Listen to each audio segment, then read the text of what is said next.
E agora a gente vai receber aqui no Pingos, é um prazer, uma honra para mim, para todos os meus colegas aqui, para uma conversa. Vamos receber para uma conversa o Adolfo Saxida. Ele trabalhou ao lado de Paulo Guedes no Ministério da Economia durante o governo Jair Bolsonaro. Depois ocupou a posição de ministro de Minas e Energia do Brasil. Saxida é advogado, economista e tem diversos livros publicados na área de políticas econômicas. Boa noite, Saxida. Você está em Brasília? Estou em Brasília, obrigado por essa oportunidade, muito bom estar aqui com vocês e parabéns pelo trabalho. Obrigadíssimo, é um prazer para nós, uma honra, muito obrigado por nos prestigiar aqui no Pingos. Olha, eu vou te jogar uma batata quente inicial. A gente falou aqui de política, a gente falou de economia, falou de judiciário. Saxida, onde que o Brasil está pior nesses três itens? Se é que a gente consegue escolher entre o pior do pior do pior, e o que seria necessário para uma melhora emergencial, já que falamos de emergência? Eu acho que o Brasil tem duas áreas absolutamente caóticas. A primeira é segurança pública. Então é inacreditável o que está acontecendo com o nosso país. Muita gente fala de soberania. Eu preciso avisar essas pessoas que soberania é controlar o próprio território. Quando 25% da população brasileira vive sobre áreas de domínio de grupos criminosos, isso é um ataque frontal à soberania brasileira, que nós temos que mexer nesse quadro, né? Não é possível você ter aí PCC, Comando Vermelho, ditando as cartas, dando as regras em territórios hoje no Brasil. Isso é inaceitável.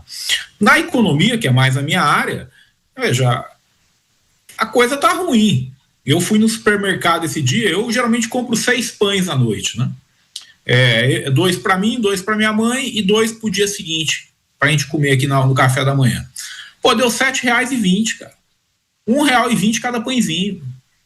Então, assim, quando você olha os preços, a inflação, o custo de vida, você vai no supermercado, você compra, sem brincadeira, 2 sacolas, você compra uma fruta, um pão, alguma coisa, a conta bate R$100, R$120. Então, nós temos que colocar a economia rapidamente em ordem. E para começar, o governo não pode ficar batendo recorde de gasto. Porque quando o governo gasta muito, o que acontece? Ele, primeiro, aumenta a inflação. O governo começa a gastar demais, a inflação aumenta. Aumenta a inflação, aumenta a taxa de juros. Aí todo empresário brasileiro é obrigado a pagar mais para ter um capital de giro. E depois o que acontece? Para o próprio padrão de vida da população piora. Porque ela é obrigada o quê? A se confrontar com custo de vida mais caro, um supermercado mais caro, uma gasolina mais caro. E o que acontece depois? O governo gastou muito, ele vai lá e vai arrecadar muito. O que ele faz? Ele aumenta os tributos. Com efeito, o governo atual já aumentou 27 vezes a tributação no Brasil. Saxida, grande prazer falar contigo. Muito boa noite. Obrigado pelo seu tempo aqui conosco. Bom, primeiro, você deve ter ouvido há pouco tempo, eu estava falando a respeito de como nós brasileiros, ou melhor, uma boa parte dos brasileiros gosta de colocar o cargo à frente da pessoa. E esses dias eu estava te ouvindo num podcast de um amigo nosso em comum e ele te chamava de ministro e você falou, ministro não, Adolfo ou Saxida, por favor. Então, eu acho que conversamos a mesma língua aqui. Minha pergunta direta é, enquanto profissional aqui do mercado financeiro e de economia, seu par nesse sentido, eu sou um amplo crítico com relação ao dado, por exemplo, de inflação. Você mencionou agora que a inflação, ela no fundo é uma deterioração do poder de compra da moeda, mas o IPCA, ele é uma metodologia completamente antiquada e que não explica mais a realidade do brasileiro médio nas ruas. Enquanto ex-ministro de Minas e Energia, profundo conhecedor desse tema, como você acha que esse índice, e até mesmo acelerado pela parte da energia, eletricidade, que é um importante componente, consegue mascarar essa verdadeira inflação que o brasileiro está vivendo hoje? Olha, basta você ir no supermercado. Então, assim, eu não quero entrar em polêmicas aqui, mas mais fácil do que tudo é você ir no supermercado. Eu vou direto ao supermercado. O que eu tenho visto? Primeiro, o volume de alguns produtos tem diminuído.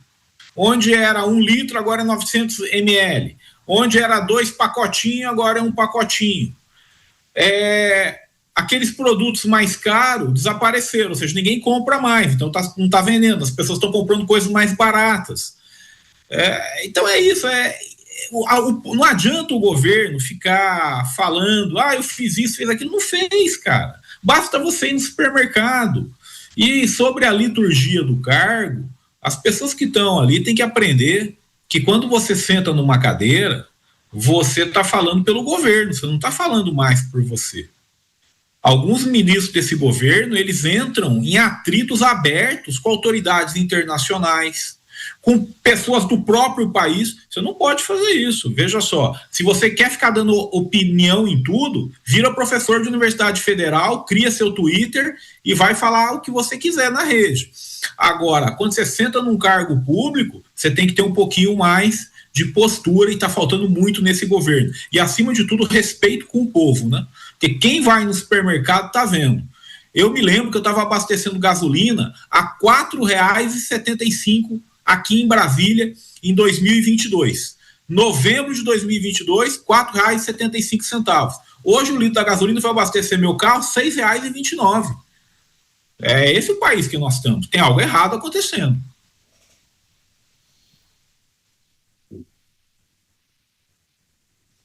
Travou? Estamos com o Saxida. Mota. Saxida, se a direita vencer a próxima eleição presidencial e pedirem a você a sugestão de 3 medidas econômicas a serem tomadas o mais rápido possível, que medidas você sugeriria? Primeiro, nós vamos vencer. Então, se não, nós vamos ganhar. O Lula sabe que a chance dele é ganhar no primeiro turno. Se ele não ganhar no primeiro turno, nós vamos ganhar, não tem jeito. O segundo turno vai cair a ficha de todo mundo, as pessoas vão ver o tamanho do risco que esse país está correndo, vão se juntar numa grande aliança e vamos vencer. Então, se essa eleição for para o segundo turno, vamos ganhar. Quais são as 3 medidas que eu indico de cara para o próximo governo? Primeiro, tem que colocar um novo arcabouço fiscal. Esse que está aí, meu amigo, não baliza expectativa, não faz nada. Eu sugiro um teto para a dívida com o gatilho do teto de gastos. Então, assim, se a dívida PIB tiver acima de 65%, dispara o primeiro gatilho. Que gatilho é esse? Você volta ao teto de gastos. Se a dívida PIB passar de 75%, você dispara um segundo gatilho. Por quê? Porque quando você coloca as contas públicas em ordem, quando o governo gasta menos, sobra dinheiro, primeiro, para o governo devolver para a população. Como é que o governo devolve o dinheiro para a população? Abaixando impostos. Quando o governo gasta menos, sobra dinheiro também para você fortalecer programas sociais. Quando o governo gasta menos, sobra dinheiro para você pagar a dívida pública. Ou seja, você diminui a dívida dos nossos filhos, você passa o dinheiro para quem mais precisa e abaixa os impostos, ajudando toda a sociedade. Então, a primeira coisa é colocar o lado fiscal da economia em ordem. E, de novo, dá para fazer isso. Nós já fizemos. Em 1 ano e meio, uma equipe econômica experiente coloca essa casa em ordem, não vai faltar dinheiro para ninguém, não. Porque o PT está gastando tanto dinheiro, mas tanto dinheiro, que é só você gastar direito que vai sobrar para abater dívida pública, para reduzir tributos e para fortalecer programas sociais. Então, primeira coisa, lado fiscal da economia.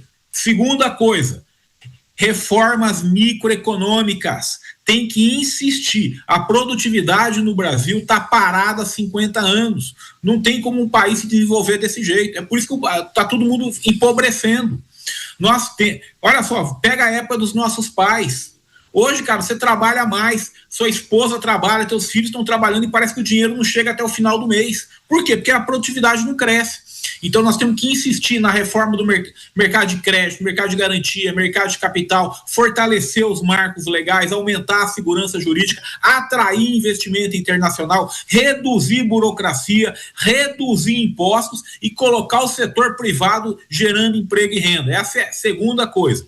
E a terceira, a revolução tecnológica que se avizinha vai ser o grande desafio do próximo governo. Nós precisamos conectar os programas sociais com os programas educacionais, com os programas de qualificação profissional e fazer uma grande rampa de ascensão social para preparar a população brasileira para o choque tecnológico que está vindo.